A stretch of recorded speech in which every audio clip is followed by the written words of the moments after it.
August 1945. The train hissed as it pulled into the dusty Kansas siding, steam curling around boots and khaki uniforms. The war had ended only days earlier, but for the men stepping down from those wooden boxcars, Japanese prisoners of war, it didn't feel like peace.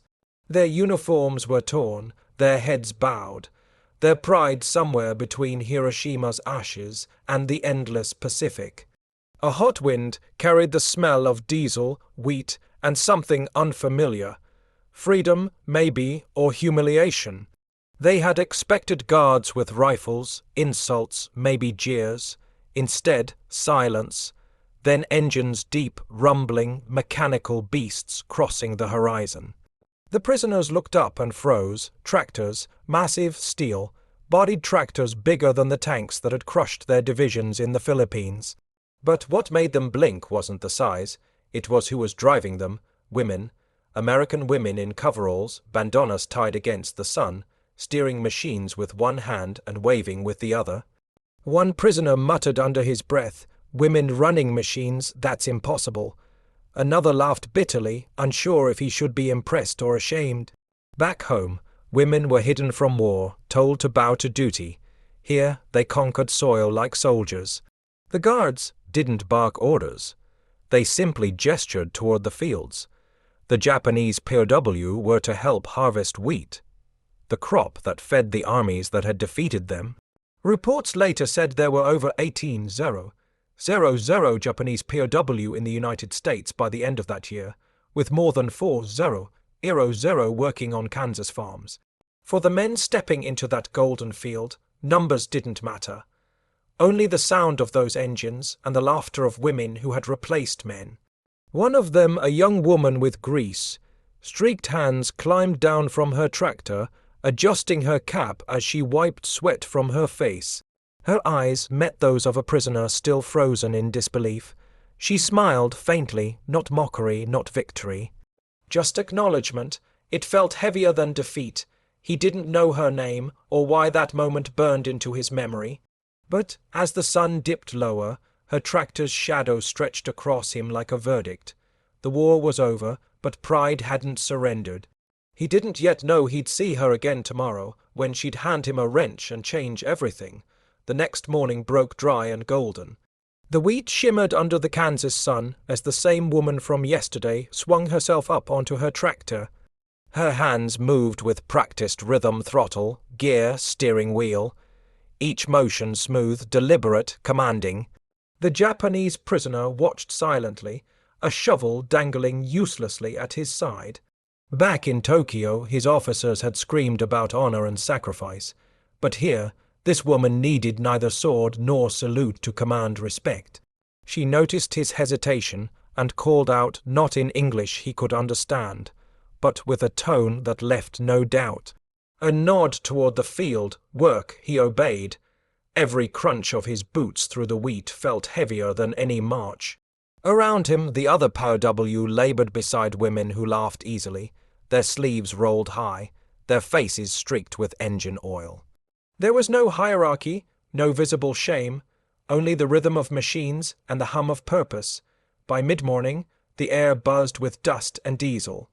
The tractors growled forward, cutting through acres like beasts. When one stalled, the woman dismounted and fixed it herself. Bare hands, no hesitation. The prisoner blinked. In his world, a woman wouldn't even have been allowed to touch such machinery. Here, she commanded it. Official records later confirmed what he was seeing.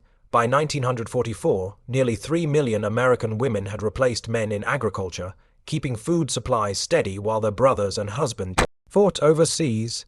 Every gear shift, every engine roar was an act of defiance against wartime collapse. The POW, you felt an unfamiliar emotion, admiration tangled with shame. Our army said women belong behind walls, he thought. These ones break them. He glanced toward his companions. They were pretending not to stare, but every pair of eyes followed those tractors. It wasn't just about farming. It was civilization, rewritten in steel and sunlight. When the woman finally cut her engine, silence fell like a curtain. She wiped oil from her hands, offered him a canteen, and nodded again. Not a word, just acknowledgement as if saying, "You can work beside me. You're not my enemy here." Her laughter echoed across the field, cutting through his pride like wind through wheat. That sound would haunt him at lunch when he'd see something even more confusing. Women smoking cigarettes, sharing them freely with men they'd defeated. Midday heat shimmered over the fields. The tractors finally fell silent, and a thin whistle signaled the lunch break. The Japanese prisoners dropped their tools and sat in a line near the fence, sweat streaking through dust on their faces. They expected the guards to watch them closely, maybe bark at them to stay still. Instead, the women sat nearby, under the same patch of shade, unbothered. One of them struck a match, lit a cigarette, and passed another toward the POW. For a moment no one moved. The gesture made no sense. Enemy women offering tobacco to defeated soldiers. The prisoners hesitated until one man finally reached forward and took it. Laughter rippled through the group, not mockery, but something lighter, almost human. Smoke drifted between them, blurring the line between conqueror and captive. Across the U.S., official reports estimated 7 million cigarettes were distributed to POW camps every month. Tobacco was currency, comfort, and sometimes communication. To the men who had been told Americans were monsters, that first drag of American tobacco was a quiet revelation. The taste was sharp, strange, but not cruel. The woman beside him offered a tin of beans and a crust of bread. He wanted to refuse. It felt wrong to accept kindness from an enemy, but hunger overruled pride. As he ate, he noticed something else. The guards weren't watching. They trusted the women to manage everything. No guns drawn, no shouting. Just work, food, and a rhythm of ordinary life that had somehow survived the war. He tried to speak, but his English was broken. She smiled anyway, gesturing toward the endless wheat. "Hard work," she said, the only words he caught. He nodded, then looked away, embarrassed by the ease between them. Later, as the group returned to work, he stole glances at the cigarette stub in his pocket. A trophy, maybe. Or a reminder that the enemy he'd been taught to hate was capable of decency. Behind him, an engine coughed and backfired. A sudden bang that made every prisoner flinch. His heart leapt, dragging him back to nights of shellfire and fear. The woman didn't even turn. She just smacked the side of the tractor until it steadied. That sound, the mechanical pop, pulled him deep into memory. The backfire echoed in his ears long after the tractor quieted. For a second, the Kansas sunlight dissolved into smoke and concrete. He was no longer in a wheat field. He was back in Tokyo, 1944. Sirens, the hum of airplanes, the thunder of bombs. His younger brother running through narrow alleys with a water bucket. His mother pressing against the wall, whispering prayers that couldn't drown out the noise. He remembered the smell of burning tatami mats, the sound of collapsing wood. He blinked, and Kansas returned. The field lay calm again, as if nothing had happened. The woman on the tractor laughed, wiping grease off her wrist. Her confidence carried no malice.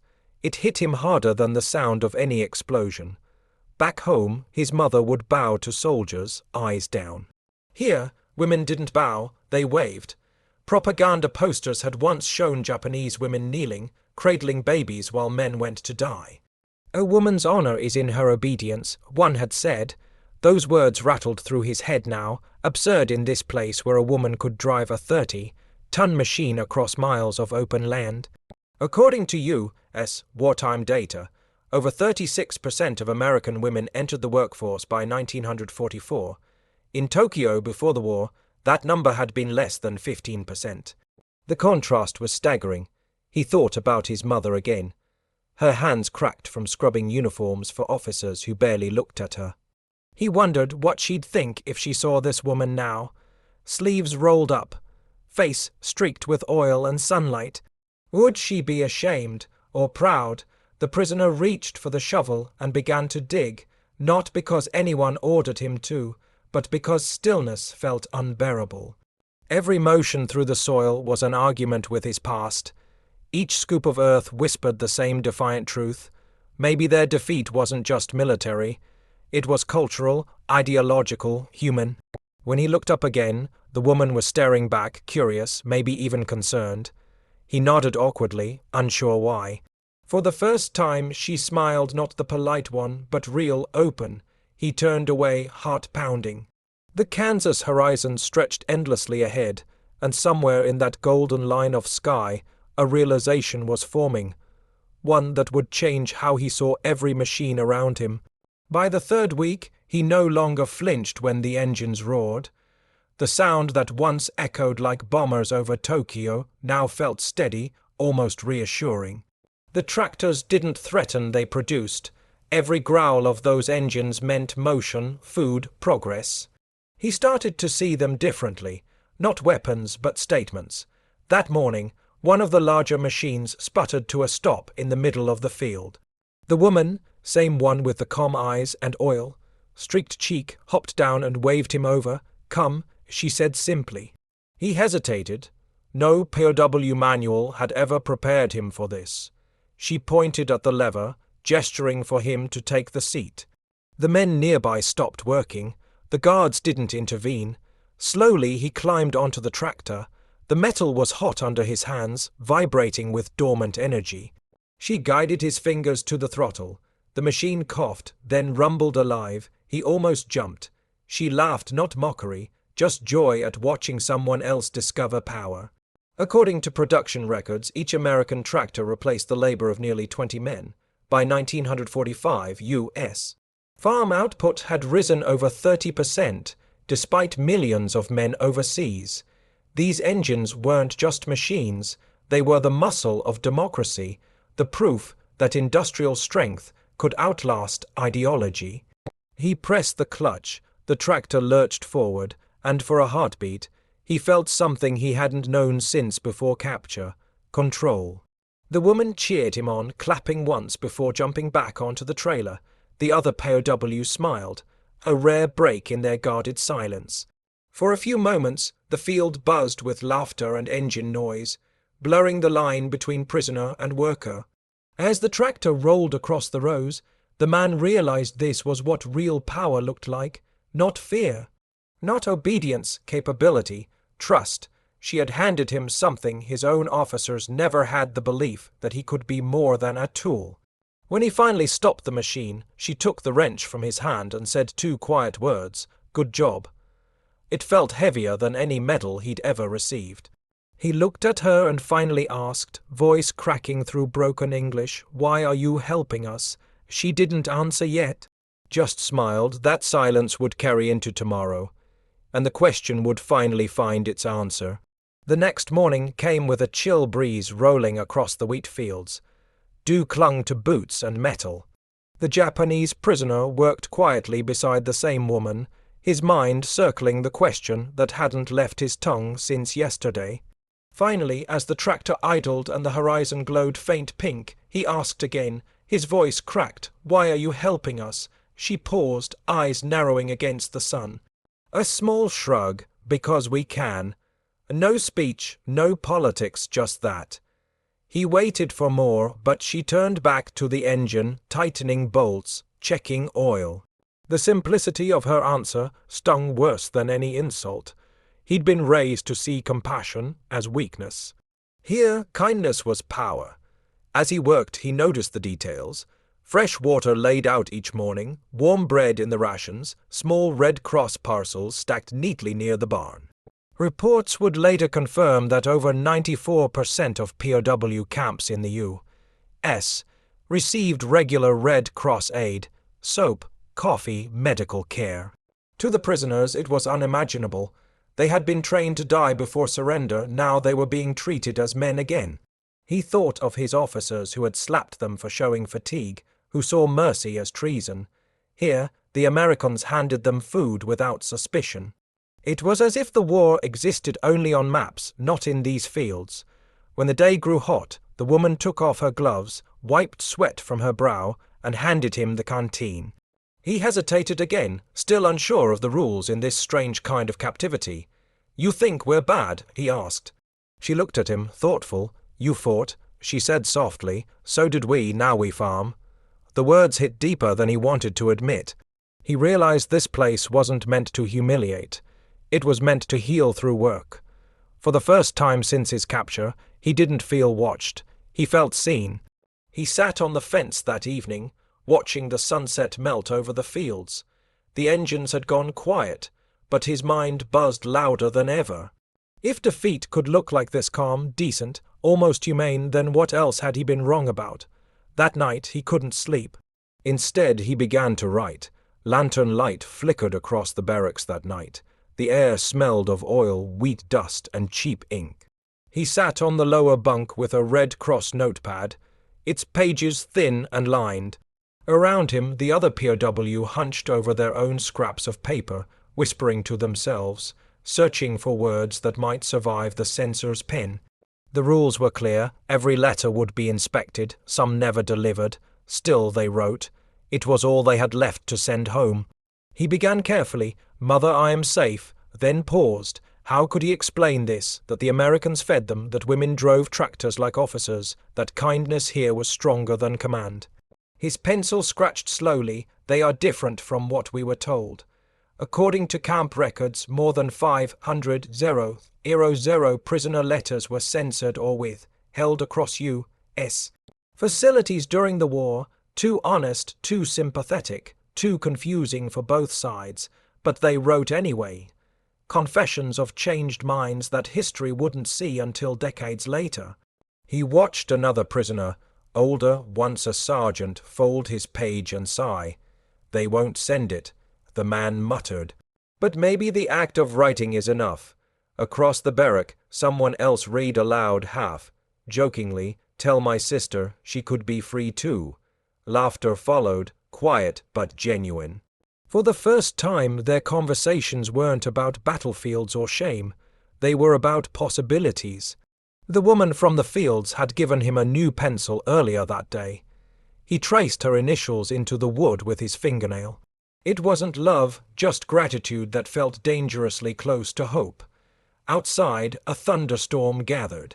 Wind pressed rain against the thin roof, a rhythmic tapping that drowned out their fears.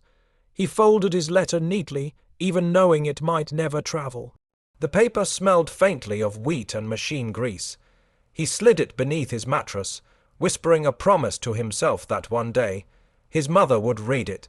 When dawn broke, the rain had stopped, leaving the fields slick and shining.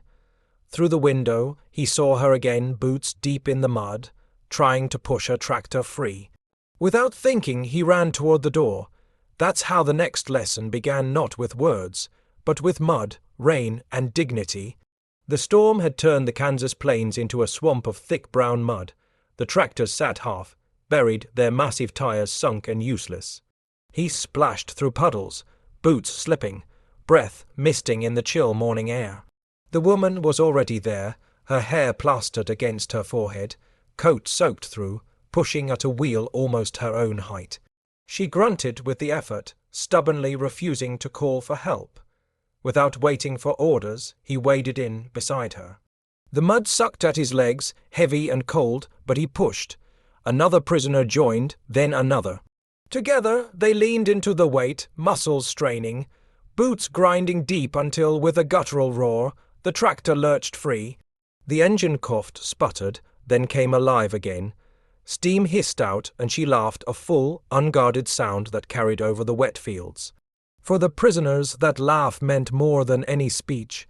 It wasn't victory or mockery, it was shared exhaustion. They had saved her machine, and in that moment, they weren't captives, they were workers, equals in sweat. Official Kansas weather reports recorded 3 inches of rainfall that week in 1945, flooding several farms. Yet U.S. agricultural output barely faltered, largely due to POW labor that filled the manpower gap. To the men knee-deep in mud, those numbers meant nothing. What mattered was that she had trusted them to help, not ordered them. Later, when she offered them hot coffee from a dented thermos, no one refused. The steam rose into their faces, mixing with the smell of rain and diesel. He took the cup carefully, hands trembling, realizing that this moment, this exchange of effort for respect, had rebuilt something inside him that war had tried to erase. He remembered his own officers' barked commands, the way they measured worth in obedience. Here, worth came from contribution. He had earned her gratitude by action, not fear. She caught his gaze, gave a small nod, then started the engine again. Mud sprayed up, streaking their faces, but nobody flinched. The machine rolled forward, loud, alive, unstoppable. That sound followed him back to camp that night, echoing through his dreams. He didn't know it yet, but soon he'd understand the deeper rhythm behind it, the endless hum of an America that never stopped building, even in darkness. The hum started before dawn, an endless mechanical heartbeat rolling across the plains. He woke to it every morning now, that deep metallic growl of America's willpower. From the barn roof, he could see the horizon flicker with engine lights, tractors, trucks, fuel drums stacked like fortresses. Every piston stroke felt personal, as if the land itself refused to rest. The woman arrived early, tying her bandana tighter as she checked her machine. He noticed how the cold made the engines puff steam like sleeping beasts. The sound wasn't war, it was creation. Each turn of the gear reminded him that while his homeland had burned, this country had built faster than destruction could follow. Records later showed staggering output. By 1944, one new tractor rolled off an American assembly line every 7 minutes. While bombs erased cities overseas, factories here ran 24 hours a day. The prisoners had heard rumors about Ford, Caterpillar, and International Harvester, names that now sounded like empires of metal. He watched a convoy of trucks rumble by, carrying fuel drums toward another farm. The earth vibrated beneath his boots. He thought about Japan's shortages, empty tanks, rationed fuel, machines abandoned for lack of parts. Here, the ground shook with abundance. The contrast was humiliating and awe-inspiring all at once.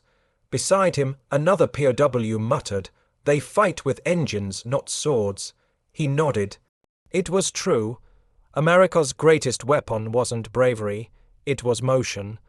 That night, the fields glowed under the moonlight, engines still purring somewhere in the distance. The woman sat by a workbench, cleaning spark plugs with steady hands. She didn't look tired. He couldn't remember ever seeing her stop moving. The rhythm of her work felt almost spiritual, steady, patient, unstoppable. He realized something then. This was the war Japan could never win. Not against machines, not against women who refused to slow down, not against a society that built faster than it broke. When she glanced up and saw him watching, she smiled faintly. "Engines don't sleep," she said. He didn't answer, but the words settled inside him, like a truth he could never unlearn. The next morning, that hum would lead him to something softer, a moment of calm that had nothing to do with work, and everything to do with being seen.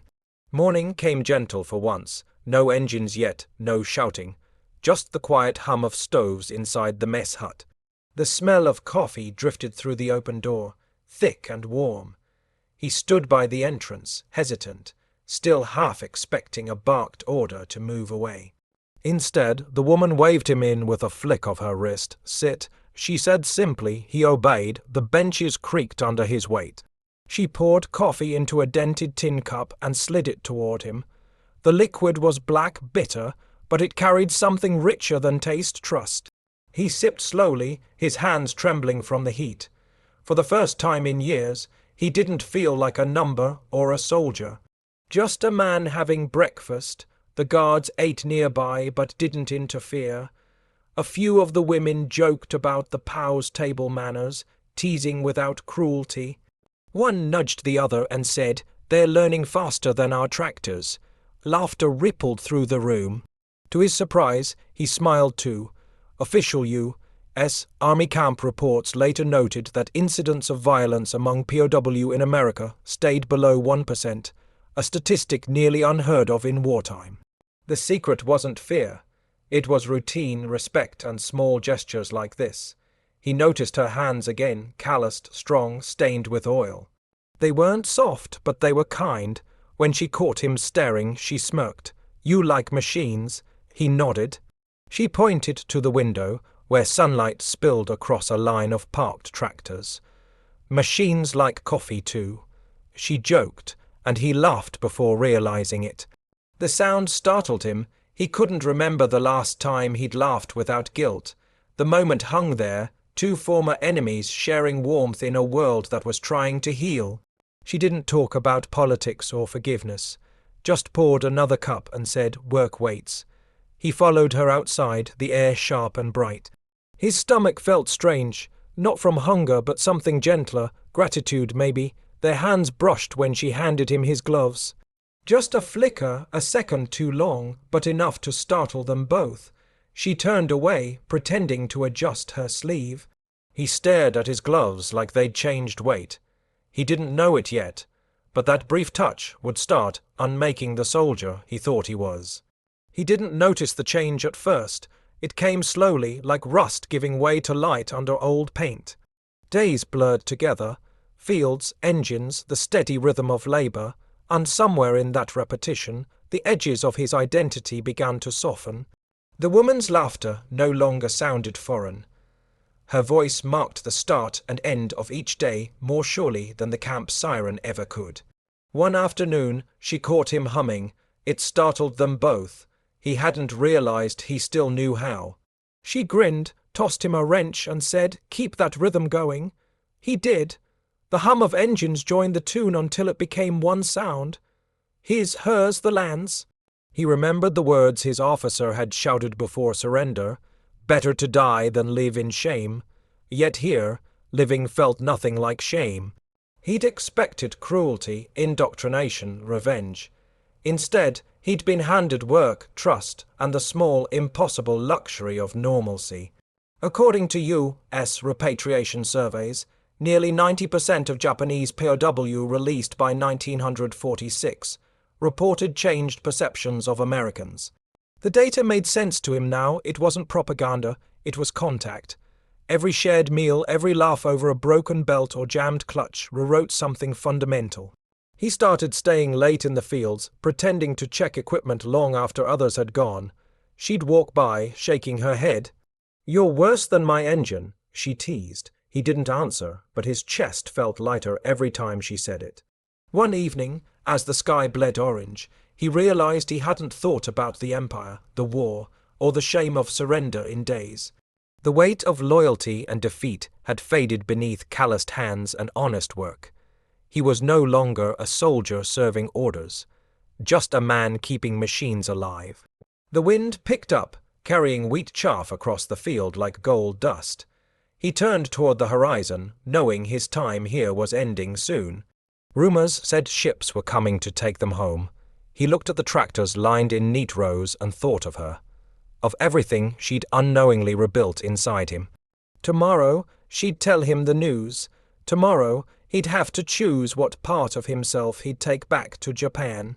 The ocean was calm that morning when the transport ship pulled away from San Francisco.